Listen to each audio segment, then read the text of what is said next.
It's a quiet village, every day like the one before.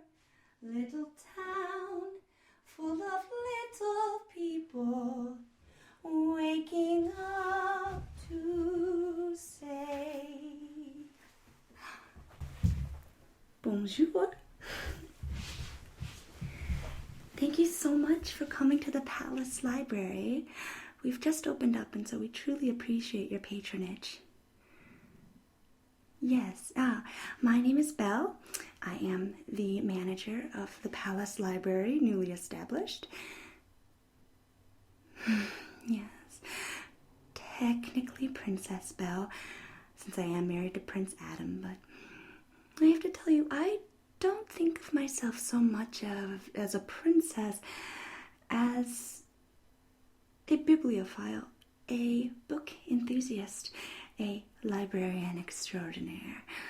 After all, I was obsessed with books long before I ever met Prince Adam. They are, as you might say, my first love. And I hope they're yours too.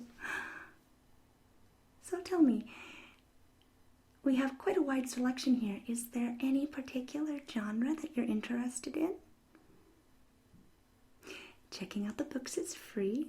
There are no overdue fees and no deadlines for returning them. You simply come back and return them when you're finished. You hadn't thought about it. Oh, I see. You read that the palace was opening up its library to the public, and you simply came to experience it without having any particular genre of book in mind. Well, have no fear. I am an absolute whiz at making recommendations. And I have some books that I have been simply enthralled by recently that I would love to share with you. This first one that I happen to have here is absolutely enchanting. You see, it's about this professor who finds a mysterious sculpture made far back in the dark ages of antiquity, showing a indescribable, almost non-Euclidean monstrous form, tentacled, bewinged, and somehow deeply unsettling on a primal level. Later, the same professor travels to the bayou of Louisiana and finds long-forgotten groups of people worshipping just this very figure out in the swamps. And then, in fact, later, he realizes that there's an island in the Pacific, uncharted, and when disturbed, it becomes apparent that it is no island, but rather the very same Eldritch form that he has been tracking for the past several months of his career. Oh, you've heard of Cthulhu, but you've never read it? Well, that's a crime. Let me give you a little bit of a sample. You can see how lovely the book is. One of the finest jewels of Prince Adam's collection, in fact. Don't know why he never got around to reading it. Let's see.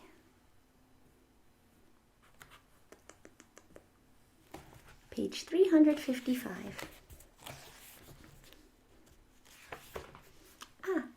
Here we have it. The most merciful thing in the world, I think, is the inability of the human mind to correlate all its contents. We live on a placid island of ignorance in the midst of black seas of infinity, and it was not meant that we should voyage far. The sciences, each straining in its own direction, have hitherto harmed us little. But someday the piecing together of dissociated knowledge will open up such terrifying vistas of reality and of our frightful position therein, that we shall either go mad from the revelation or flee from the deadly light into the peace and safety of a new dark age. Theosophists have guessed at the awesome grandeur of the cosmic cycle, wherein our world and human race form transient incidents.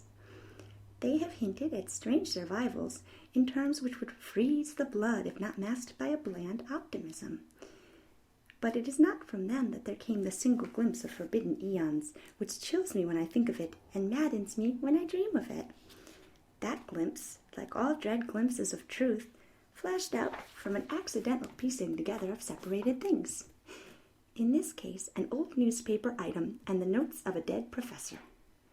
I hope that no one else will accomplish this piecing out. Certainly, if I live, I shall never knowingly supply a link in so hideous a chain. I think that the professor, too, intended to keep silent regarding the part he knew, and that he would have destroyed his notes had not sudden death seized him. Fascinating, right? It just draws you right in. This is one I'll definitely lend to you. No, I insist. Please, go ahead and add this to your personal collection for as long as you would like. Now let's see. I feel like the standards of the Palace Library behoove me to lend you more than one book.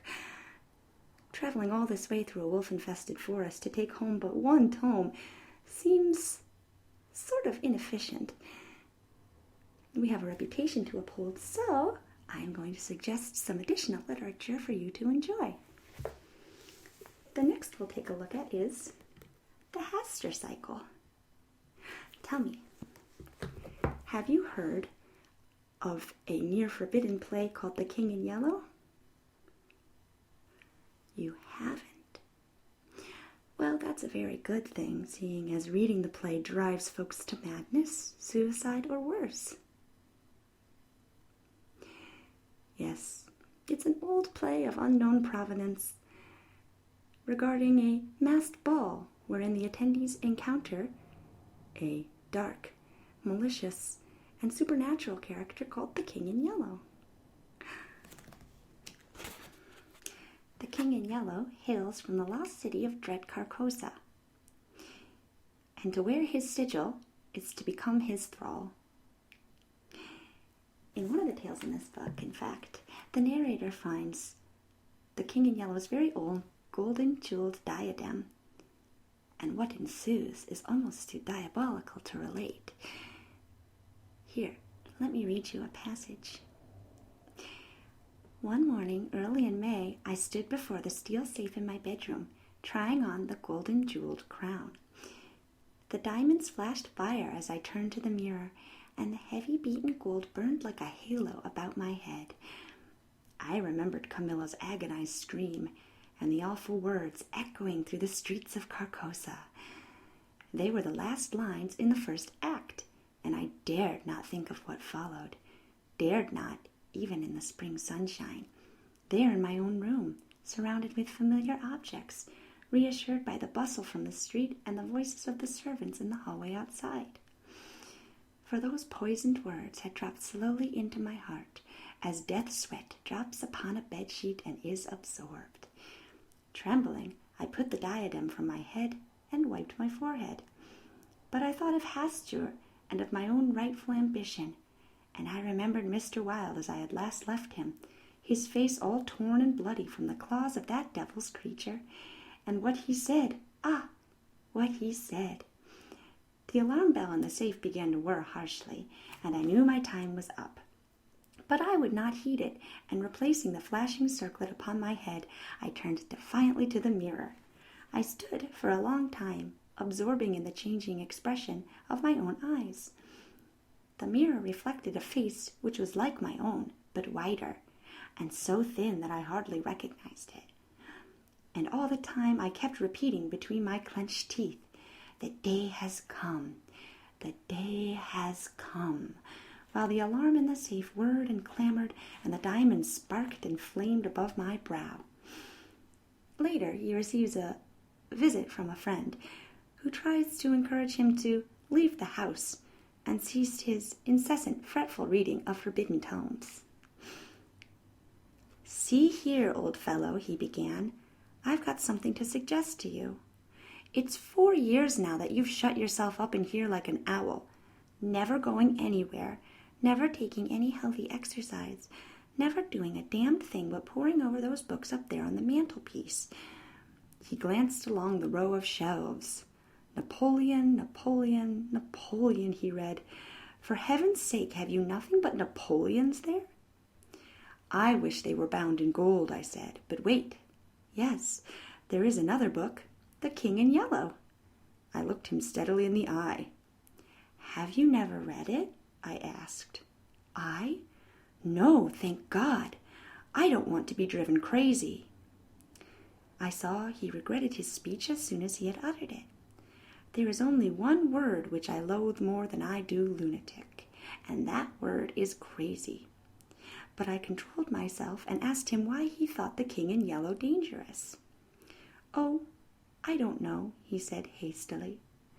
I only remember the excitement it created and the denunciations from pulpits and press. I believe the author shot himself after bringing forth this monstrosity, didn't he? I understand he is still alive, I answered. That's probably true, he muttered. Bullets couldn't kill a fiend like that. Shall I add this to your pile?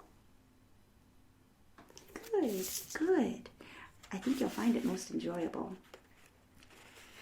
But don't let it draw you into pure obsession. Otherwise, the King in Yellow's diadem might come looking for you. One final book I'd like to introduce you to, and this one has some real historical merit. It's called the Munich Manual, as collected in this annotated version, Forbidden Rites. Created in the 15th century, this is a necromancer's manual, filled with all sorts of spells, from summoning angels, to summoning horses, to raising the dead. Well, you need to understand it wasn't considered demonic at the time. Current social mores are not what they were in the 15th century. For example, this is very interesting. It's a list of all the spirits, both holy and infernal, that this book allows you to contact. See any you're interested in breaking bread with? I'm sure I could arrange something.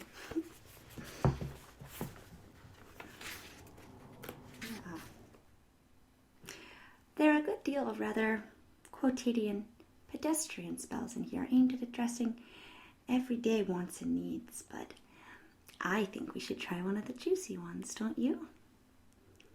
Here we have incantation number 10 for resuscitating a dead person. Make sure you get that dead person's image fixed firmly in your head, otherwise there's no telling what'll squeeze its way through the veil. Here we go. Cum volueris in aliquem mortuum, infundere spiritum, ita quod vius, et erat prius, videbetur talis ordo tenendus est. Primo quidem ex oro annulim fieri etiam sculpta sint in parte exteriori hec nomina. Prima suberith Tranauit. In parto vero interiori sculptae sint hec nomina. Laeruth, Berian, Damain. Quibis sculptis di Dominico ante ortum solis accedis ad aquam currentam et in ipsa pone dictum annulum, et quinque diebus ipsum in eas terre permittis. The weather's gone kind of funny all of a sudden, hasn't it? Sexta vero di ipsum extrahe et fer ad quodum momentum, et in ipso pone ita quod moritur ipsa dia feneris et sabbati dia, vero dominica dia, ante solis ortum, accedis extra vidum, sereno cielo, in loco occulto et remoto, et fac curriculum cum quodum inse, et in ipso scribe cum dicto inse nomina et figuras, ut hic apparet, quibis scriptus ingredere in ut signatum est, et pone insum su genubis tuis, dicendo versus meridiem hanc coniurationem no. That's never happened before. Then again, I've never read this one out loud before. I'll lend you this one as well, but if I were you, I'd be careful walking home. Something feels not quite right. I wouldn't want you to be whisked off to the lair of some sleeping god, or dread Carcosa, or the dwelling place of some unholy spirit that we've accidentally summoned. Oops. Well then, I bid you farewell, and please, should you survive the journey home, do feel free to visit the palace library any time you want. Farewell.